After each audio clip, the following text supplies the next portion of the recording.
If a circle, the length of an arc of central angle is 30 degree is pi centimeters. What is the circumference of the circle? Calculate the diameter. ഒരു വൃത്തത്തിൽ 30 degree കേന്ദ്രകോണുള്ള ഒരു ചാപത്തിന്റെ നീളം 5 pi centimetre 5 pi centimetre ആണ്. വൃത്തത്തിന്റെ ചുറ്റളവ് കാണുക, വൃത്തത്തിന്റെ വ്യാസം കണ്ടുപിടിക്കാനാണ് ചോദിച്ചിരിക്കുന്നത്. അപ്പൊ ഞാൻ നമ്മളിവിടെ ഒരു സർക്കിൾ കൺസിഡർ ചെയ്യാം അല്ലെ. ഇതൊരു സർക്കിൾ ആണ്. സെൻട്രൽ ആംഗിൾ തന്നിട്ടുണ്ട് അല്ലെ. സെൻട്രൽ ആംഗിൾ എന്ന് പറഞ്ഞിരിക്കുന്നതിന് 5 പൈ ആണെന്ന് പറഞ്ഞിട്ടുണ്ട്. ഒരു വൃത്തത്തിൽ 30 ഡിഗ്രി കേന്ദ്രകോണുള്ള ഒരു ചാപത്തിന്റെ നീളം എന്ന് പറഞ്ഞിരിക്കുന്നത് 5 സെന്റിമീറ്റർ ആണെന്ന് പറഞ്ഞിട്ടുണ്ട്. അപ്പൊ എന്താണ് കേന്ദ്രകോൺ? അപ്പൊ ഇവിടെ ഒരു ഇതാണ് ഒരു ചാപം. ഈ ഒരു പോയിന്റ് നമ്മൾ ഒരു ചാപം കൺസിഡർ ചെയ്യുവാണ്. ഇതാണ് ഇവിടുത്തെ ചാപം എന്ന് പറഞ്ഞിരിക്കുന്നത് കേട്ടോ. അപ്പൊ അതുമായിട്ട് കണക്ട് ചെയ്യുന്ന ആംഗിൾ സെൻട്രൽ ആംഗിൾ, ഇതാണ് സെൻട്രൽ ആംഗിൾ. അത് 30 ഡിഗ്രി എന്നും പറഞ്ഞിട്ടുണ്ട്. ഇത് എത്രയാണ്? 5 പൈ എന്നും പറഞ്ഞിട്ടുണ്ട്. മനസ്സിലായല്ലോ. അപ്പൊ വൃത്തത്തിന്റെ ചുറ്റളവ് കണ്ടുപിടിക്കാനാണ് ചോദിച്ചിരിക്കുന്നത്. നമുക്കറിയാം ഈ സെൻട്രൽ ആംഗിൾ അല്ലെങ്കിൽ കേന്ദ്രകോണും പോലെ തന്നെ ലെങ്ത് ഓഫ് ദി ആർക്ക് നമ്മൾ റിലേഷൻ ഉണ്ട്. അപ്പൊ ലെങ്ത് ഓഫ് ദി ആർക്ക് നമ്മൾ കണ്ടുപിടിക്കാൻ പഠിച്ചിട്ടുണ്ട്. എന്താണ് equation? Length of the arc. Equation നിങ്ങൾ പഠിക്കാട്ടോ. ലെങ്ത് ഓഫ് ദി ആർക്ക് എന്ന് പറഞ്ഞിരിക്കുന്നത് ഏതാണ്?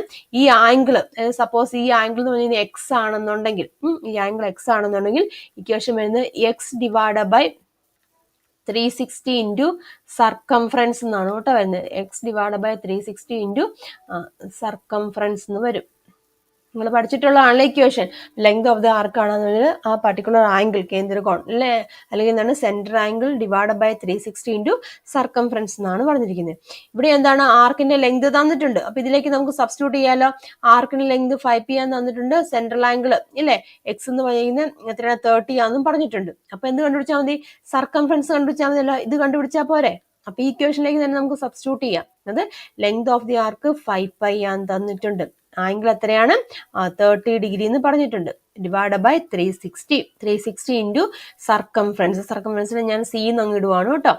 ദെൻ ഇവിടെ എത്ര വരും? ഇത് നിങ്ങളുടെ ക്യാൻസൽ പോയി 3/36 എന്ന് പറഞ്ഞിരിക്കുന്നത് 12 വരും. ഇവിടെ 12 വന്നു. ദാറ്റ് ഈസ് ഈക്വൽ ടു എങ്ങനെയാണ്? 5 pi is equal to 1/12 into C എന്ന് എഴുതി. ഓർ എങ്ങനെയാണ്?